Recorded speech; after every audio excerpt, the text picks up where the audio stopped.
the voice of Alabama politics. With your host, Bill Brett. Now, the #1 political show in Alabama, The V.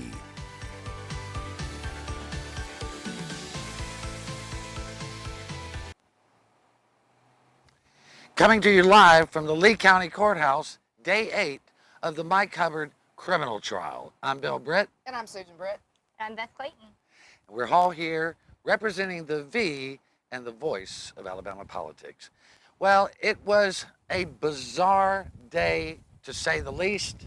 Definitely. Started off with BCA chief Billy Canary, and that canary couldn't sing. He couldn't sing, and I got to tell you, it was just like my mama used to say, he looked like a worm in hot ashes.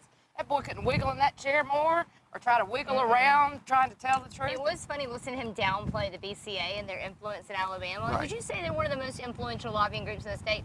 Nah. Well, no, what do you probably mean not. by that? What do you mean by that? Well, I mean, and then he said, well, the AEA was certainly much more powerful. The AEA barely exists today, except in name only. Right. BCA is the power behind the throne. BCA has been the power behind the throne since the takeover in 2010. That's been obvious. Billy Canary had weekly meetings with Mike Hubbard in his office. No other lobbyist in the state has been afforded that. But Beth, he acted like, oh, well, that's just normal. That we were the kitchen cabinet, right? Right, which tells the level of influence that he had over the speaker. You know, Sure. your kitchen cabinet are the people that you hold closest, that you listen to their advice. I mean, it was telling. I mean, here you have a lobbyist group that is influencing every piece of legislation that comes across the speaker's desk.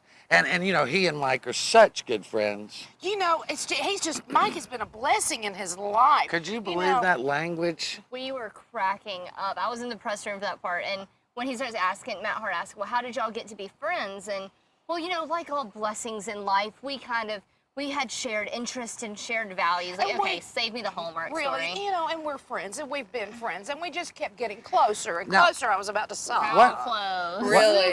One thing we did notice is that all the people who testify against Mike Hubbard, their memories are clear as a bell. But everyone who testifies for Mike Hubbard can't remember a thing. It's like they've got amnesia. No, but they have selective memory. Yes, they Some do. things they can remember very well. Miss Minda could remember how many employees some company down in Mobile had 5 years ago, but she couldn't tell you which person she would have been talking about in this Well, email. that's Minda Riley Campbell was next to testify. I think it's important to mention that Dak Swadek said that Billy Canary was in the meeting when Hubbard asked him for the money. He was. And That's what he Billy said. Canary said he couldn't remember it. Okay. He said he didn't remember that meeting. No, back to Minda Riley Campbell. She was adorable. Yeah, Let she me was. just Seen the say, show. oh my God, Bob Riley. Oh, he's my daddy. It was. I love Mike. We're He is just- just really, he's Susan's like such my a brother. role model. Oh, all right. yes. Let me smile. Wait.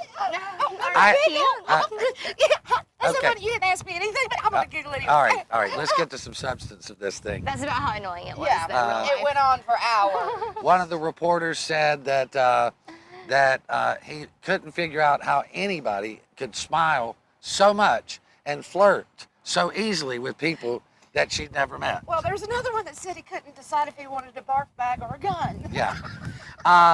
She was a Basically, it was with Minda. It was jobs. Oh, yeah. And Yeah. they She could remember every business and how many jobs they had and how many had been brought to this state. and she really didn't do anything for him at the Paris Air Show and She all was those playing meetings. his entire schedule. But he was the speaker. You know, he is the speaker. Well, and I think- he was the speaker And, then, and I he think is that's the a really speaker important now. point. That when she asked, when Matt Hart asked, was Hubbard there at the air show as the speaker? She goes, he is the speaker. Yes, that's exactly what she I don't and- think she realized that was given a lot of rope there. That was not necessarily the I don't best think answer. she really did in the end. I don't think she did Hubbard a lot of favors today. You know, one of the more bizarre moments is she kept trying to get off track with Matt Hart, and he finally said, well, I'll give you time to speak at the end. And she gave like this hallmark greeting of how much she loved Mike. Oh, she did. And it went on ad and nauseum. Susan. Oh, She yes, talked Susan was mostly her about role Susan and model. how And they were both wearing terrible shoes with the outfits, so maybe that is the thing They they look like learned from twins. each other. The mistake they made today. You know, I can't get a word edgewise with No, you you guys. can't. All right. But my favorite part was where she corrected the prosecutor when he was trying to ask her a question, and she said, "Oh no, you're not asking it the right way." I mean, she is an attorney, so she must know best because all attorneys are the smartest She people in the came room. across as, you know, we have a primarily African American jury of men and women, and she came across like a white, privileged elitist, and She it did. was. Especially when she got to the end with her little speech, she made sure she talked really slowly and very small words. She's probably used to have to, you know, talk to the help. Bless her She heart. looked like a privileged princess, is what she actually looked like. All right, today, let's get and it showed. let's get to the Bob king. Riley, the king. King. Mike Hubbard said that he's a disciple of Bob Riley, He did in an email.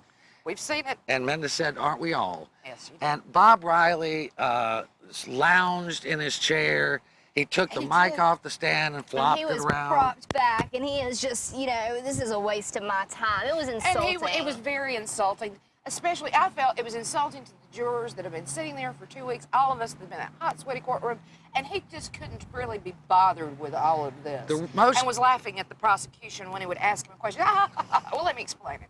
I mean, they were so arrogant. It was unbelievable. Well, I think one of the things is they both gave Matt Hart more ammunition.